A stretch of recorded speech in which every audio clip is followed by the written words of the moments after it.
Olá, pessoal, boa noite, prazer estar com vocês. Sou Gustavo Scatolino, professor de Direito Administrativo, e aqui do meu lado vou deixar ele se apresentar. Olá, meus caros alunos, professor Gustavo Alves, professor de Processo Civil, e a convite aqui do nosso querido professor Gustavo Scatolino, viemos aqui ensinar vocês a fazer peça, olha, peça específica, tá bom?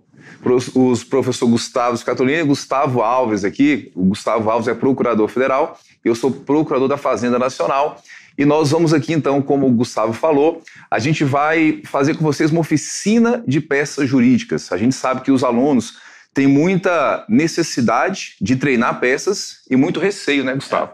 Porque assim, eu falo hoje assim, fazer peça é tranquilo, quando você treina, vai bem, mas quando eu fazia o concurso, eu ficava morrendo de medo de fazer peça. O grande problema da peça hoje é as dicas que eu sempre venho dando. A gente tem até um curso aqui, né, específico de peças processuais. Aí, a grande dificuldade do aluno é justamente escrever, porque ali ele não vai ter o computador para digitar, então ele precisa de uma intimidade maior com a caneta, o papel, o espaço que ele tem para escrever. Isso é importante, a gente sempre dá essa dica aí para treinar. Quando você vai treinar uma peça, não treina só na cabeça, não responde só alguma coisinha, não. É escrever mesmo, fazer a fundamentação e se acostumar com isso. Também na minha época, no meu concurso, foi um ano depois do seu, 2007, eu acho, também eu treinei dessa forma. Eu fazia 10, 15 peças aí por semana, com vários assuntos variados, todos voltados para a advocacia pública, para a área que a gente atuava, que é o que a gente está trazendo aqui para vocês, para você ter intimidade. O que a gente quer mostrar é que você tem intimidade e facilidade em escrever e desenvolver seu raciocínio. É isso aí. Só aprende a escrever escrevendo. E a nossa ideia aqui é a gente fazer várias peças. A gente vai fazer uma peça hoje, vamos pegar depois o mesmo caso e desenvolver outra peça em cima dele, e de modo que você tenha aqui ao final, você tenha vários modelos de peça. Cada peça é como se fosse assim, ela tivesse uma fórmula, né? Eu falo sempre, o conteúdo é praticamente o mesmo. O que tem que fazer é pegar aquele conteúdo de, sei lá, ato administrativo e colocar na peça, na petição inicial. Depois, pega o mesmo conteúdo de ato e coloca o conteúdo dentro do modelo da peça, que é a apelação, e assim vai. Mas tem que aprender a escrever escrevendo. Respondendo aqui a Leine, Leine, aqui não é um curso, tá? O curso que a gente tem é o curso de peça com correção individual, que você faz, as peças são corrigidas. Já coloquei várias peças lá para vocês poderem fazer, um curso que está muito bom. Aqui são aulas que vão ficar depois gravadas no YouTube, para que você possa assistir depois, fazer, refazer. E o ideal é que depois você realmente sente, faça a peça, pense em outros argumentos que você poderia ter utilizado a favor do Estado. Tem que treinar, nem que seja você depois chegar em casa e reescrever o que a gente vai colocar aqui para vocês. Beleza? Vamos lá então para a peça. Vamos lá então. Né? Esse caso aqui é um caso concreto que a gente adequou, inclusive aí apimentamos com algumas preliminares, algumas questões processuais aqui que o Gustavo deu ideia, e ficou bem legal. Vai ser um projeto muito bacana, e quem estiver com a gente vai realmente criar mais habilidade em fazer peças processuais. Aqui como examinador mesmo. A gente vai aqui fazer... seus examinadores agora, para, além de te ensinar, dizer o que a gente quer, o que você vai esperar do examinador o dia que você for fazer sua prova aí. E eu falei pro Gustavo aqui, eu vou dar um de aluno safado que fica perguntando coisa de processo civil. Para os professores. Pode isso, pode aquilo, né? Porque aqui ele que é o mestre processo civil.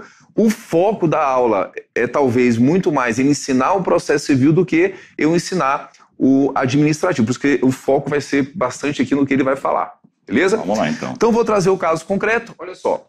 Então, o caso concreto é: Maria de Lourdes, auditora fiscal da Receita Estadual, mãe do menor Messi, entra com ação em face do município X, pois quando estava completando 6 meses de gestação, começou a sentir dores abdominais, sendo detectado um sangramento ao urinar. E então se dirigiu para a maternidade do Hospital Particular Zezé.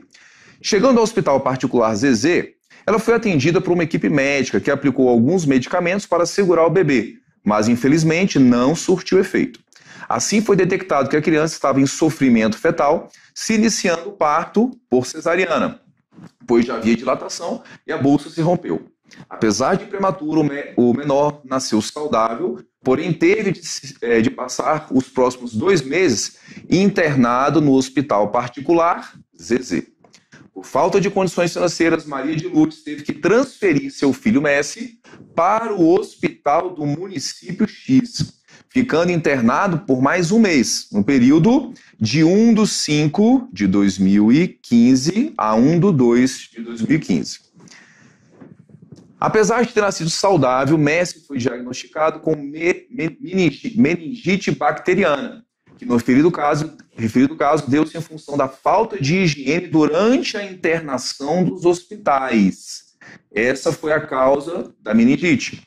Segundo o laudo médico, possivelmente o menor foi alocado junto a outro prematuro infectado. Contudo, o laudo não soube precisar em que hospital houve a infecção. Se foi no hospital particular, que ele ficou um tempo, ou se depois que aconteceu a transferência para o hospital público municipal.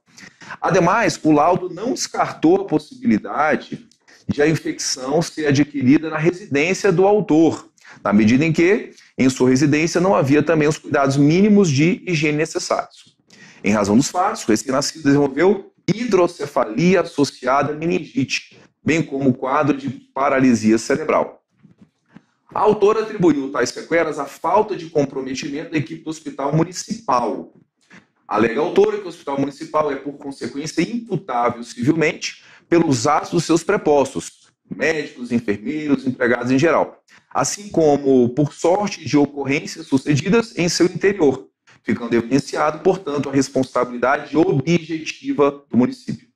Foi requerida na ação a antecipação de tutela, porquanto a requerente alega que vem sofrendo danos irreparáveis ou de difícil reparação, tornando necessária a concessão da medida antecipatória. Inclusive, foi requerida a antecipação de tutela referente aos danos morais. Para tanto, alega que os requisitos para a concessão do pedido formulados são a existência de plausibilidade do direito, afirmado pela requerente, que é o fumus boniuris, e o perigo de dano ou risco ao resultado útil do processo, perigo in mora.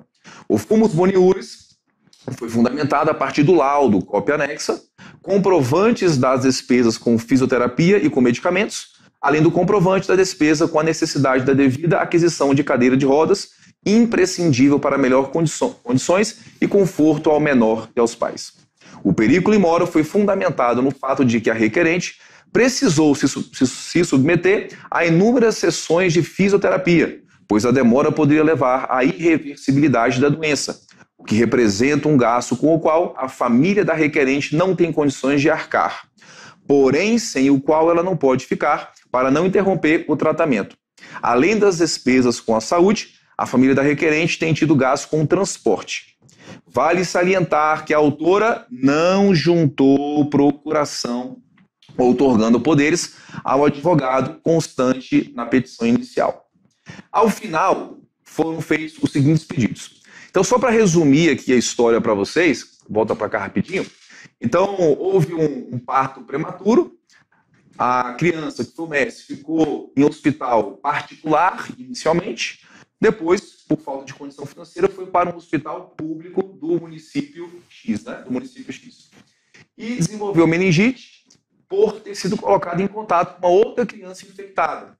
Mas o laudo não soube precisar onde que adquiriu essa infecção, se foi no hospital particular ou se foi no hospital público. Ou então, até o laudo não descartou a possibilidade da meningite ser adquirida na residência da autora, que não tinha as condições necessárias para que a criança fosse, lá ficasse.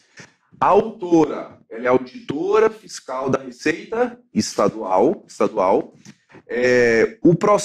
Os fatos, como eu falei aqui na tela, ó, foram de 1/1, põe aqui, por favor, de 2015 a 1/2 de 2015, tá bem?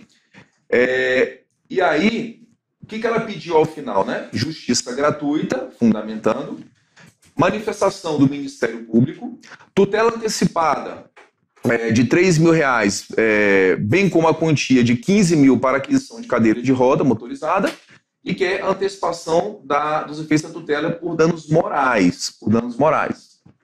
Tá bem? Por danos morais. O que mais que ela pediu, né? Citar o réu para contestar, querendo, né? E para os demais atos do processo, sob pena de revelia e confissão. No final, sendo julgado procedente o pedido, condenando o réu no dever de indenizar. Condenar o réu a indenizar os danos materiais à autora ao longo desses anos e as que se fizerem necessárias, como se apurar. Condenar também o réu, que é o município, a adequar a residência de modo a garantir melhores condições de cuidado e de conforto ao menor. Condenar o réu de pensionamento vitalício para a autora, no valor de R$ 4.000 mensais, a partir da ocorrência do evento, corrigidos anualmente por índice oficial federal. Condenar o réu, pagamento de eventuais tratamentos, operações que comprovadamente sejam necessários. Condenar o réu ao pagamento de uma indenização por dano moral no valor de R$ 477 mil, equivalente hoje a 500 salários mínimos. E condenação do executado ao pagamento de custa processual e honorários advocatícios. E da causa o valor de R$ 1.000. A ação foi proposta em 10/3/2021. Os fatos foram lá em 2015. Perante a 10ª Vara de Fazenda Pública da comarca de Salvador, a Bahia, houve a citação do município para apresentar a defesa e você, na condição de procurador, foi designado para fazer a manifestação. Apresente a peça cabível. Antes de falar a peça... Eu só vou fazer uma volta um pouquinho. Aí. Pode voltar para cá. Volta um pouquinho, o pessoal está reclamando um pouquinho do áudio, que está falhando aí.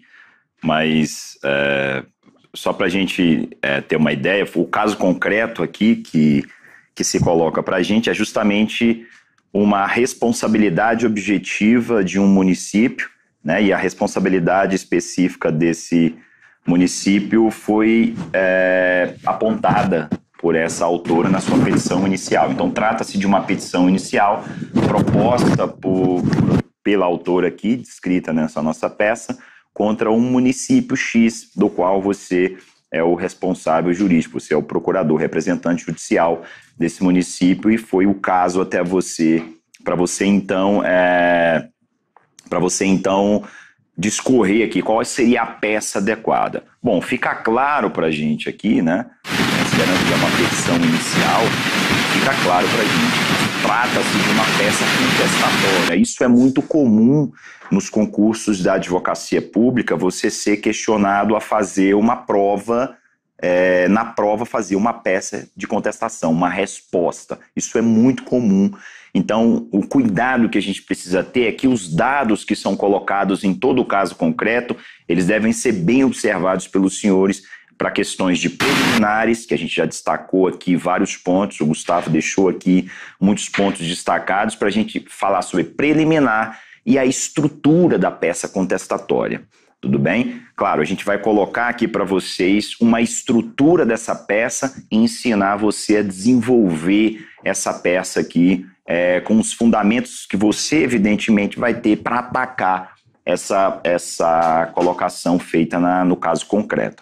E até importante destacar, já tinha conversado isso aqui também com o Gustavo, que normalmente, quando é uma peça contestatória, apesar de parecer difícil, Gustavo, a maioria dos fatos que você vai impugnar obrigatoriamente já estão no caso concreto. Então você precisa da fundamentação e não vai inventar nada que não está ali. Então facilita muito a sua vida quando é uma peça contestatória.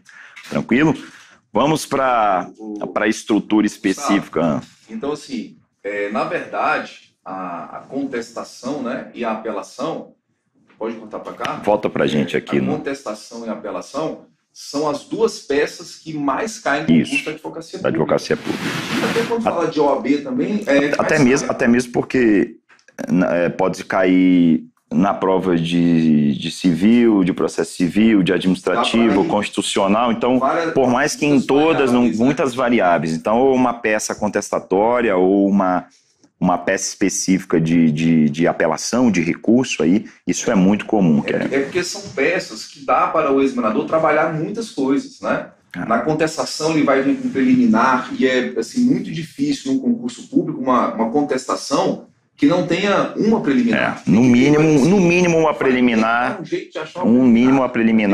Nesse caso concreto tem. Aí até costuma brincar, né? E se não tiver, eu falo, inventa, dá um jeito, joga uma preliminar ali. Se tiver preliminar. Vamos lá. Vamos lá. Bota a estrutura da peça pra gente aí. Vamos aqui, então. Então, assim, o caso, né, recapitulando aqui, então, foi uma ação proposta contra o município em razão aqui, e o tema central do direito administrativo é responsabilidade objetiva. Fala aí, Gustavo, da estrutura da peça para o pessoal. Bom, gente, olha só, a estrutura da peça. Aqui a gente está colocando para vocês o mínimo que você deve ter numa peça contestatória. Então, basicamente, você vai falar inicialmente do endereçamento, que evidentemente já foi apontado para a gente, ou seja, a ação foi proposta perante a 10ª Vara de Fazenda Pública da comarca de Salvador, do estado da Bahia, ou seja, esse vai ser o seu endereçamento. E aí aquilo que a gente sempre fala, né? Da mesma forma que na petição inicial se diz que a petição é dirigida ao juízo e não ao juiz, aqui também você pode dizer douto juízo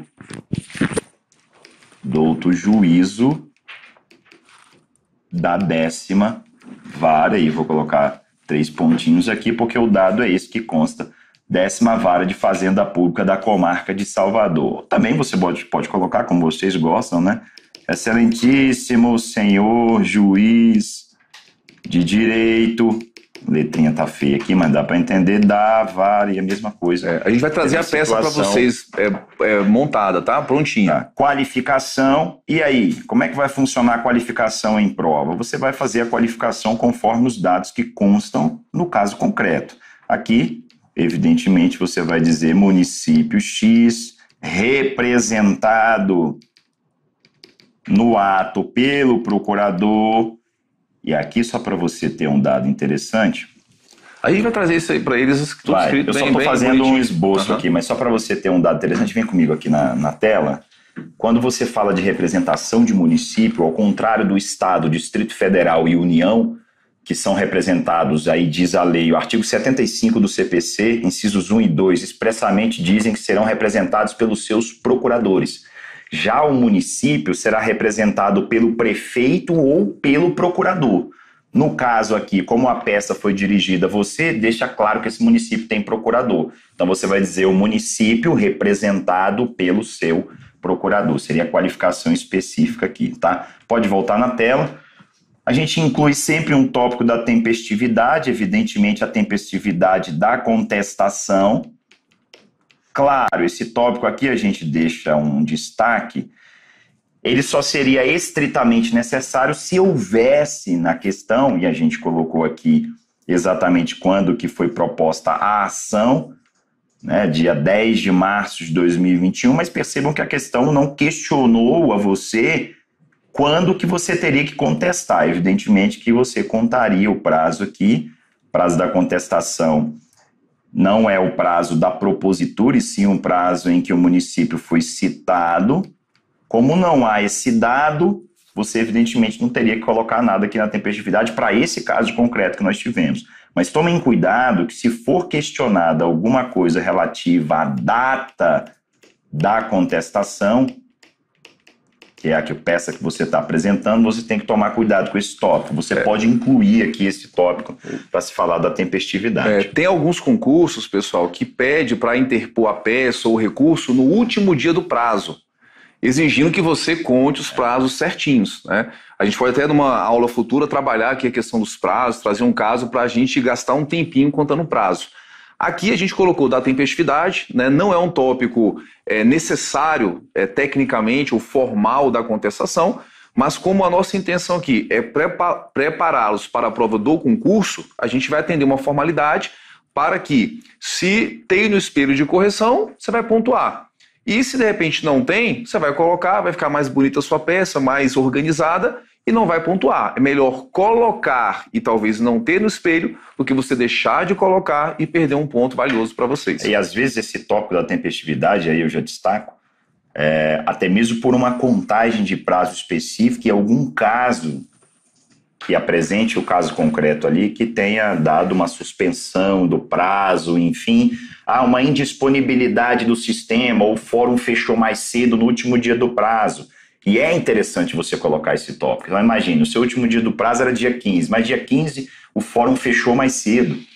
O expediente forense encerrou mais cedo. Se você correr aí, lá no artigo 224, parágrafo 1º, você vai ver que esse dia se protrai, ele usa a expressão protrair e não mais prorrogar, para o próximo dia útil seguinte. Então você vai dizer neste tópico por que você está protocolando a sua contestação no dia 16 e não no dia 15. Por isso a necessidade, quando questionado, a gente deixou aqui que a gente está fazendo a base, quando questionado de você. Então esse tópico ele é sim importante e pode ser que caia aí na sua prova. Volta na tela para a gente. Vamos destacar ainda as preliminares. Como eu disse para vocês, quando é peça contestatória, a gente sempre tem uma preliminar específica, né? Então veja, aqui dentro dos dados informados, a gente já deixou destacado aqui que a autora não juntou procuração outorgando poderes ao seu advogado ou seus advogados. Então falta um instrumento de mandato preliminar aí as preliminares. Onde que eu vou achar isso, professor? Lá no artigo 337. A gente, na verdade, criou aqui nesse caso concreto 3 preliminares, defeito de representação especificamente, que é a falta da procuração, incorreção do valor da causa. Olha só, para vocês terem uma ideia de como tudo que se coloca aqui, né? Tudo que se coloca aqui não é em vão. Ela pediu 477 mil de dano moral, ela pediu ainda quantificado R$4.000 pensão vitalícia. A título de pensão vitalícia, e como é vitalícia, no mínimo 12 parcelas, que daria, no nosso caso, aí R$48.000, né? No mínimo isso, e ainda pediu 15 mil para comprar uma cadeira de rodas. E uma pensão provisória de 3 mil. E a pensão provisória. Só que aí a pensão, o pedido final é o que vai estabelecer o valor específico da causa, né? Uhum. Então, por mais que você não tenha o conhecimento estrito de qual seria o valor dessa causa, e é uma causa complicada, você deve de antemão saber que R$1.000 não é. Então, no mínimo 477 mais 48, 525 mil, né? Que estaria dentro, esses 15 mil aqui, pode ser que sejam dentro do resto do dano material que ela pediu para ser ressarcido, que seria um dano aqui específico. Então, mais um tópico da gratuidade, do valor da causa. Outra preliminar, gratuidade de justiça indevidamente concedida. Aí, se vocês observarem, a grande particularidade, e ela pediu a gratuidade de justiça, justificando aí na sua impossibilidade de arcar com as despesas do processo, você pode trazer elementos para levantar em preliminar que ela, por ser auditora do município, e tem condições de arcar com as despesas do processo e, claro, se valendo ali do disposto no artigo 98 do CPC, pedir ou o afastamento da gratuidade, e vocês têm que ficar atento a isso, ou pedir para que faça a gratuidade de atos específicos, ou que não defira a gratuidade, mas defira o parcelamento das despesas, tudo bem? O que vai gerar vários efeitos aqui. Agora, uma pergunta de aluno aqui, da gratuidade. Caberia pedir, no caso da gratuidade, né? Pede para afastar, ou se não afastar, pede para só alguns atos, ou pede para parcelar. Cabe pedir tudo isso? Pode pedir tudo isso. Isso inclusive é o melhor fundamento para se atacar a gratuidade de justiça concedida, porque hoje o Código permite, o artigo 98, que eu já apontei para vocês, permite que a gratuidade seja total, a gratuidade seja só com relação a alguns atos, ou ainda o juiz ainda defira uma redução percentual, que é alguns atos ou redução percentual, ou ainda permite o parcelamento das despesas. Não vai ser gratuidade, mas ele não vai precisar fazer o pagamento integral. Eu vou parcelar as despesas. Então, como a lei permite que a gratuidade seja concedida nessas formas, é extremamente importante que você, ciente disso, ao impugnar uma gratuidade de justiça requerida, evidentemente que você pode utilizar todos esses fundamentos. Tranquilo? Volta na tela para a gente aí. Depois você vai fazer a descrição dos fatos. Os fatos já estão no caso concreto. Beleza. Então aqui o que eu aconselho você na prática fazer? Eu quero que minha peça fique grande. Não faça isso não. Faça o fato de forma resumida, Não precisa copiar ipsis literis tudo que você leu no caso concreto. Isso é ilógico, porque você não vai copiar o que já está aqui. Ele quer saber justamente o que você vai colocar aqui como fundamento. Aí só um ponto, esse é o tópico importante aí. Só um ponto dos fatos, tá? A não ser que o examinador dispense. E às vezes acontece. Ele fala assim, olha, fica dispensado a descrição dos fatos. Até mesmo porque já é o caso. Já é. Ele não vai te julgar por você transcrever os fatos. Ele vai querer saber do mérito. Então você coloca dos fatos, coloca o tópico e coloca dispensado pelo examinador. E já abre o tópico do mérito depois. E esse tópico do direito aqui é onde você vai fazer, por força de determinação legal, artigo 336, né? É onde você vai atacar, evidentemente, os fundamentos de fato e de direito alegados pelo autor na petição inicial dele, que você já tem esses fatos específicos aí. E esse ponto, e perceba, aqui a gente está trabalhando, como eu disse para vocês, a estrutura específica da peça. Esse ponto aqui é o mais importante da sua peça. É nele que você será especificadamente examinado. É nele que você precisa colocar toda a fundamentação para impugnar os fatos alegados pelo autor na petição inicial. Aqui você não deve economizar. Você vai colocar todo o seu conhecimento doutrinário, jurisprudencial e legal. Ah, Gustavo, eu não sei o número do artigo. Ninguém vai te obrigar a gravar número de artigo. Eu mesmo aí, depois dos meus 20 anos dando aula de processo civil, ainda erro às vezes o número. 20 anos. Não fala da idade, não. Eu erro o número de artigo. Gustavo também conhece a lei. O que você precisa saber é o conteúdo. E eu dou até uma dica, quando você não lembra o número do artigo. Você fala, conforme a lei processual. Isso é uma forma de você sair. O que o examinador quer não é que você escreva o número do artigo. O que ele quer é que você saiba o conteúdo. No espelho de correção, evidentemente, vai estar o conteúdo específico. E se não tiver o conteúdo, isso acontecia muito nas provas antigas. O examinador, na cabeça dele, cobrava o número do artigo. Aí você não lembrava o número do artigo e colocava só o conteúdo. E aí, quando você recebia a sua prova, aquele ponto não tinha sido computado porque você não escreveu o número do artigo. Recurso dizendo, não escrevi o número do artigo, você recebe o espelho de correção depois.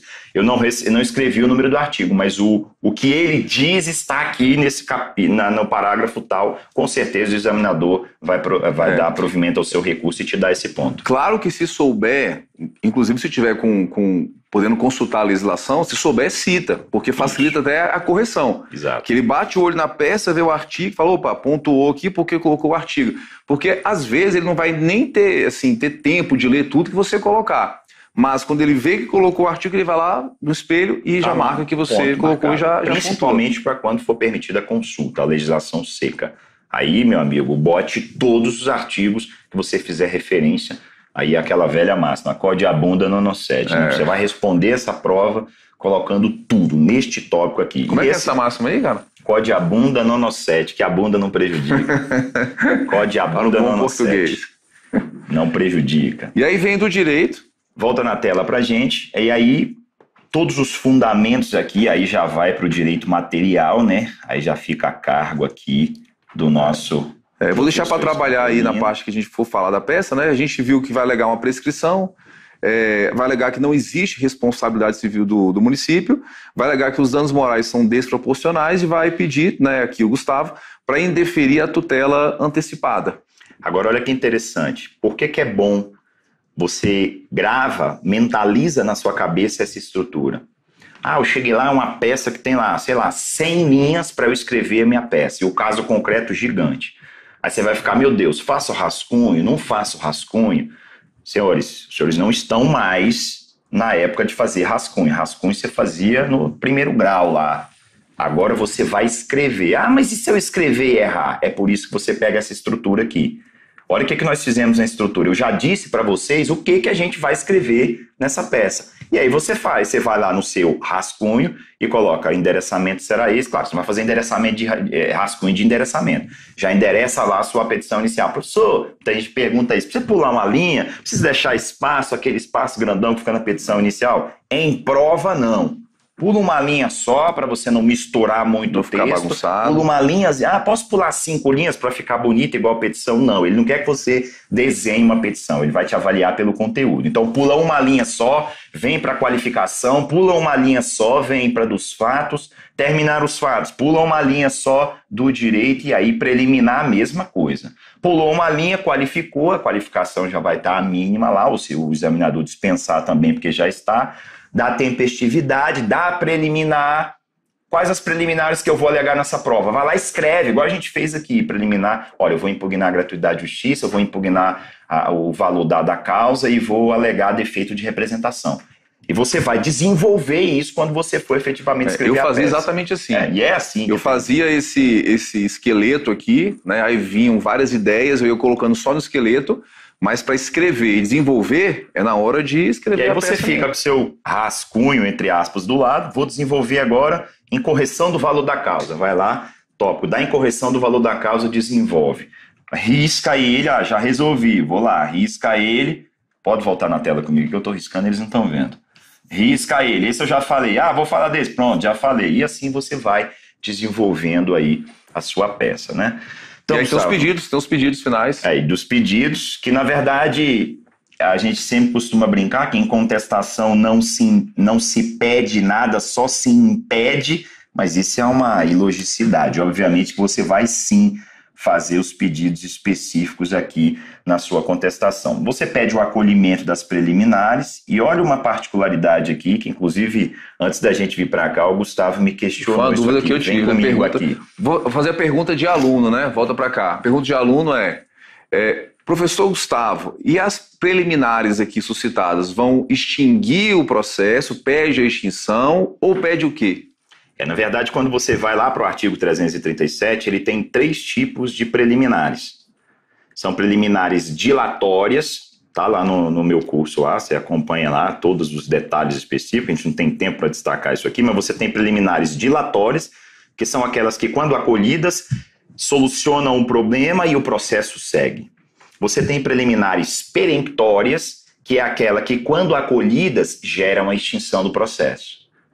E você tem as preliminares dilatórias potencialmente peremptórias, aquelas que são acolhidas, num primeiro momento permite a solução, não solucionado, aí sim o juiz extingue o processo. No nosso caso aqui, as 3 preliminares são dilatórias potencialmente peremptórias. Então o que você vai pedir? O acolhimento das preliminares para que se solucione aqueles tópicos, defeito de representação, se corrija o valor da causa e se negue o benefício da gratuidade de justiça. Isso gerando posteriormente uma consequência que aí já não está ao seu alcance, então você não precisa pedir. Agora, cuidado, quando vier na sua prova uma preliminar peremptória, e aí você vai estudar quais são as preliminares peremptórias. Por exemplo, falta de interesse processual é muito comum para a advocacia pública. Não houve ali um prévio requerimento administrativo, como exige o STJ. Não estou falando de esgotamento da via administrativa, mas prévio requerimento, quando se trata de benefício previdenciário, o STJ exige o prévio requerimento. Falta de interesse processual, alega a preliminar e pede a extinção. Esse caso que você falou dá uma peça bem legal, né? Uma peça previdenciária que a pessoa não junta o indeferimento administrativo. Isso é bacana. Prova do requerimento, né? E o que é importante é que, pelo princípio da eventualidade que se aplica às peças contestatórias, como você não vai ter oportunidade para fazer isso depois, por mais que você tenha alegado uma preliminar peremptória e você está firme que ela vai ser acolhida, você mesmo assim tem que entrar no mérito, porque você não vai ter oportunidade para fazer isso depois. Vai que a sua preliminar não é acolhida, porque muita gente diz, o caso concreto era tranquilo, era só alegar a preliminar e aí eu pedi a extinção do processo. E se não for acolhida a sua preliminar? Se tiver algum ponto que você não se ateve, seja para o caso concreto na sua vida prática, seja para a sua prova de concurso. Então você vai alegar todas as preliminares, mas não pode deixar de adentrar no mérito. Tranquilo? Volta na tela. Xará, volta aqui. Eu tive uma ideia aqui, o seguinte, a gente queria marcar esse evento com 2 horas para poder falar com bastante calma a parte processual, a parte material e fazer a peça com vocês. Só que por uma questão aqui de logística, tem outro professor que vai entrar depois no estúdio aqui às 20 horas, a gente vai ficar até 19h55. não vai dar para fazer a peça escrevendo, vai ficar muito corrido. A nossa intenção aqui é fazer com calma, responder dúvidas de vocês e tudo. E aí me surgiu o seguinte, por que a gente hoje não deixa o caso concreto para eles? A gente já dá aqui o espelho, e aí vocês vão para casa, vão fazer a peça do seu jeito, e aí na próxima terça a gente resolve a peça com eles. Pode ser. Que aí vocês vão treinar. Porque se a gente der a peça para vocês vão ficar um pouco viciados em ter já o espelho e a resposta. O ideal é que vocês façam. E aí eu peço até a produção que coloque aí para o pessoal o caso concreto para eles poderem baixar, tá? O material todo? O material todo não. Tem como você colocar só Até aqui. Até essa parte aqui? Até essa parte. Você consegue fazer isso, por gentileza? Só respondendo a pergunta do Delano Costa, ele perguntou sobre prejudicial de mérito e preliminar. Meus senhores, prejudicial de mérito não vem no corpo, eu digo tecnicamente, da contestação exigido pela lei. Não há essa exigência na lei. O que seria um prejudicial de mérito, por exemplo? O que é preliminar e o que é prejudicial? Uma preliminar é uma questão processual, que pode, como eu disse, gerar dilação, a extinção, ou dilatando para permitir se corrigir, não corrigiu, extingue. Isso é preliminar, são questões processuais. E a lei assim o diz. Por quê? Ela não fala preliminar, mas se você olhar o artigo 337, ele diz: compete-lhe, porém, alegar antes de discutir o mérito, ou seja, preliminar de mérito. A prejudicial de mérito, ela está relacionada ao mérito. Então, esse capítulo da prejudicial do mérito, ele vai ser feito lá dentro do direito. E a gente colocou uma prejudicial de mérito. Volta na tela. Olha a nossa prejudicial de mérito aqui, ó. É isso que eu ia perguntar. Prescrição é uma prejudicial. Está dentro do ataque do mérito. Está dentro do ataque do mérito. Então, quando você fala de preliminar, volta comigo aqui. Preliminar são questões processuais. E para a gente não tem que inventar, já estão no artigo 337. Mas só para você ter uma ideia, a preliminar ela condiciona a análise do mérito. Ela condiciona a análise do mérito. O mérito será analisado se a preliminar for superada. A prejudicial de mérito, ela condiciona o resultado do mérito. Por isso que ela está dentro do capítulo do direito, do mérito. O exemplo no nosso caso aqui, a gente levantou uma prejudicial de mérito, que é a prescrição. Então, Delano, você perguntou, na verdade, se existe divergência. Não haveria essa divergência, porque preliminar é uma coisa, prejudicial é outra. Pode surgir na sua prova tanto preliminar quanto prejudicial, que você precisa saber onde colocar. Há quem diga, por exemplo, que você pode, quando você colocou aqui, né, das preliminares, você pode botar antes de discutir o direito aqui, né, o mérito em específico, botar da prejudicial de mérito. Você pode colocar isso também. Não há forma específica. E para o nosso processo civil, quando não há forma específica, a forma é livre. Então esse é o cuidado que você precisa tomar. Tranquilo? Então a prejudicial, como a gente colocou aqui, volta lá na tela, ela vai para o direito. Ela vai para a discussão do mérito, que é a nossa prejudicial aqui. Claro Gustavo, que você colocou até aqui também, né? Já que a gente ganhou um tempinho agora, que a gente pode atender essa parte aqui, que a gente não vai fazer a peça hoje, volta para cá, por favor. Vou te perguntar uma coisa. A gente até discutiu isso antes, que eu te perguntei já. Caso o particular, né, tivesse entrado contra o município e contra o hospital, porque o bebê ficou tanto no hospital particular quanto no hospital municipal e não soube precisar onde que realmente contraiu a meningite. Se tivesse entrado contra os dois, daria uma preliminar de litispendência? Não, litispendência, para que haja litispendência, eu preciso necessariamente da tríplice identidade. Igualdade de partes, de causa de pedido e pedido.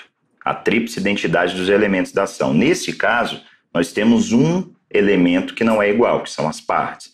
Ah, mas o fato alegado é o mesmo. Não, pode não ser o mesmo. A alegação de que o fato ocorreu, evidentemente, se ela alega que o fato ocorreu no hospital particular, isso pode gerar, evidentemente, uma outra questão que você pode levantar aqui, que é a ilegitimidade do município. Porque você vai ter essa informação, volta aqui na tela comigo, vai ter essa informação no caso concreto, então, de que ela teria entrado com a ação alegando que a responsabilidade era do hospital particular. Você, então, alega aqui em preliminar a ilegitimidade do município, ilegitimidade, alegando justamente que o legitimado é o hospital e pede a extinção. Essa é uma peremptória. Entendi. Aí você vai alegar. Seria o caso de alegar a ilegitimidade do município, porque ela mesma afirma em ação distinta que a responsabilidade foi do hospital privado. Isso geraria, volta com a gente aqui, isso geraria, então, a responsabilidade do hospital particular e a ilegitimidade do município. Era o que você poderia alegar. Mas a independência não há, porque não há tríplice identidade. E também, se houvesse as duas ações, você poderia até falar em conexão. E aí abriria aqui também uma preliminar de reunião dos processos. Mas esse caso concreto não vai se permitir conexão por causa da competência absoluta. Não se reúne processos quando as competências são absolutas. Aqui nós temos juízo fazendário e juízo comum, juízo civil comum. Contra o hospital particular, a indenização é juízo civil comum. Contra o município é vara fazendária. Então você não poderia reunir. O máximo que você poderia alegar é uma prejudicialidade externa, pedindo a suspensão desse processo até que se definisse. Mas aí, claro, outro caso para a gente outra aí, outra coisa para a gente fazer. A Ana perguntou ali, se por acaso não for arguída a impugnação ao pedido da justiça gratuita, pode ser realizado em apartado? Não. Ana, olha só. Antigamente, na vigência do velho... Vou até soltar a caneta aqui, eu gosto muito de gesticular. Na vigência do velho código, a gente tinha várias peças separadas. Para você ter uma ideia, a gente contestava em uma peça, apresentava reconvenção em outra peça, impugnava a gratuidade de justiça em outra peça, impugnava a incompetência relativa em outra peça e impugnava a gratuidade de justiça em outra peça. Valor da causa em outra peça. Você tinha 5 peças diferentes. No Código de Processo Civil de 2015, você tem um chamado princípio da concentração da resposta. Pra você ter uma ideia, hoje em uma única peça você contesta, ou seja, defende, reconvém, exerce pretensão, você alega a incorreção do valor da causa, preliminar. Você alega a incorreção da gratuidade de justiça, preliminar. Você alega a incompetência, também preliminar. A única coisa, aí quem perguntou? A Ana. Ana, a única coisa que você vai fazer em apartado, obrigatoriamente, por expressa disposição da lei, é a alegação de impedimento e suspeição do juiz. Então, que está lá no artigo 146, que antigamente você fazia... Na contestação. Não, era em peça separada. Na verdade, a previsão da lei é que você tinha que fazer em peça separada. Ainda se mantém. E a finalidade de você obrigatoriamente fazer... Vamos lá, vai que o seu caso concreto é uma alegação de impedimento e suspeição. Está muito em voga aí nesse negócio de juiz impedido, de juiz impedido, suspeito. Vai que essa é a sua peça... É pecinha apartada. Você não vai contestar e dentro da contestação alegar impedimento. É peça apartada. Por quê? Porque quando o juiz recebe, ele é o excepto, chamava de excepto porque chamava de exceção. Hoje a lei não usa mais exceção de impedimento e suspeição e simplesmente impedimento e suspeição, arguição de impedimento e suspeição. Essa peça, quando recebida pelo juiz, ele vai se, entre aspas, defender ou acolher ou se defender dizendo que não é, e ele desentranha essa peça, forma autos apartados e ela vai para o tribunal. Quem julga o impedimento, a suspeição do juiz é o tribunal. Por isso que ela tem que ser em peça apartada, porque ele não vai desentranhar a sua contestação e mandar a sua contestação para o tribunal, porque tem um tópico lá de impedimento e suspeição. Então, Ana, cuidado. A única peça que se alega separadamente é impedimento e suspeição. Todas as outras alegações, incompetência absoluta ou relativa, incorreção do valor da causa, gratuidade de justiça ou qualquer questão processual, você vai alegar dentro das preliminares aqui na nossa peça lá do artigo 337. Tudo bem? Outra situação que surgiu aqui, Elias perguntou, nesse caso, o hospital particular não deveria sofrer um chamamento ao processo? Não, Elias. Chamamento ao processo, vamos lá. Chamamento ao processo é uma modalidade de intervenção de terceiros que tem um requisito, que é a solidariedade ou corresponsabilidade. Aí você pode dizer, mas há aqui uma corresponsabilidade. Não, não há.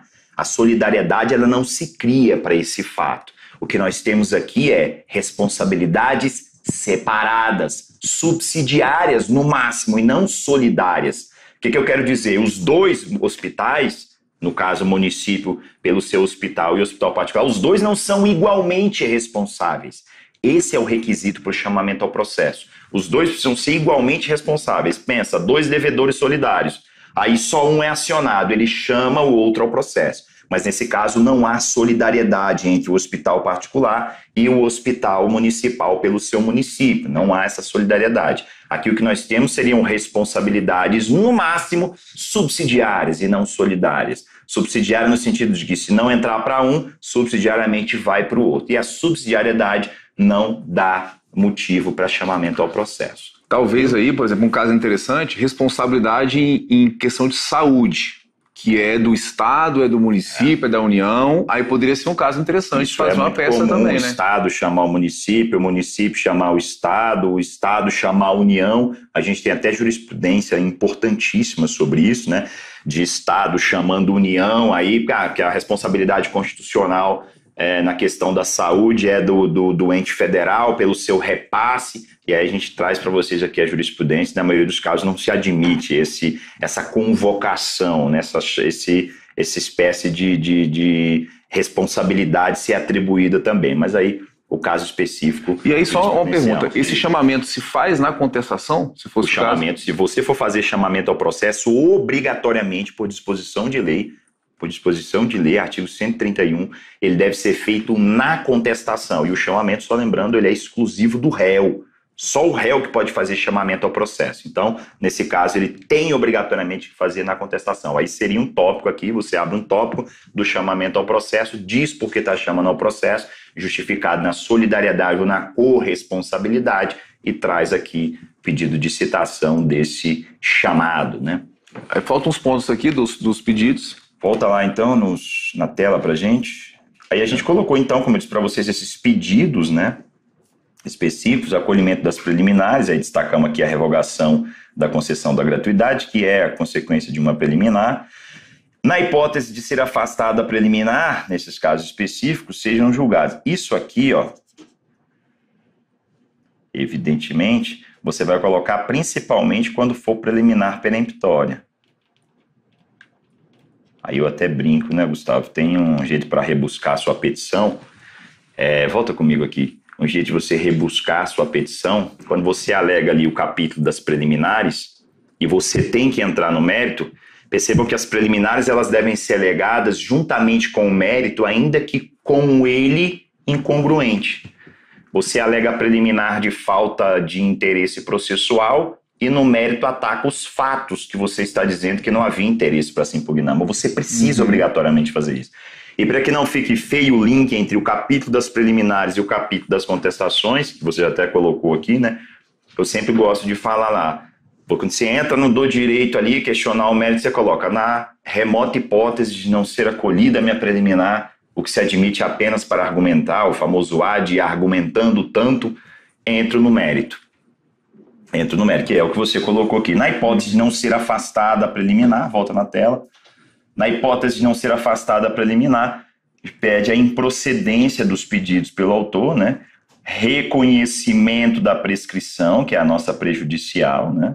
Quando reconhecer, olha só, a gente voltou ponto por ponto, está na fundamentação que você vai colocar. Não, tudo bem, não acolheu aqui, não afastou a responsabilidade do município, vamos reduzir o valor da indenização. Toda vez que tem indenização, você pede para afastar a indenização ou, na pior das hipóteses, diminuir.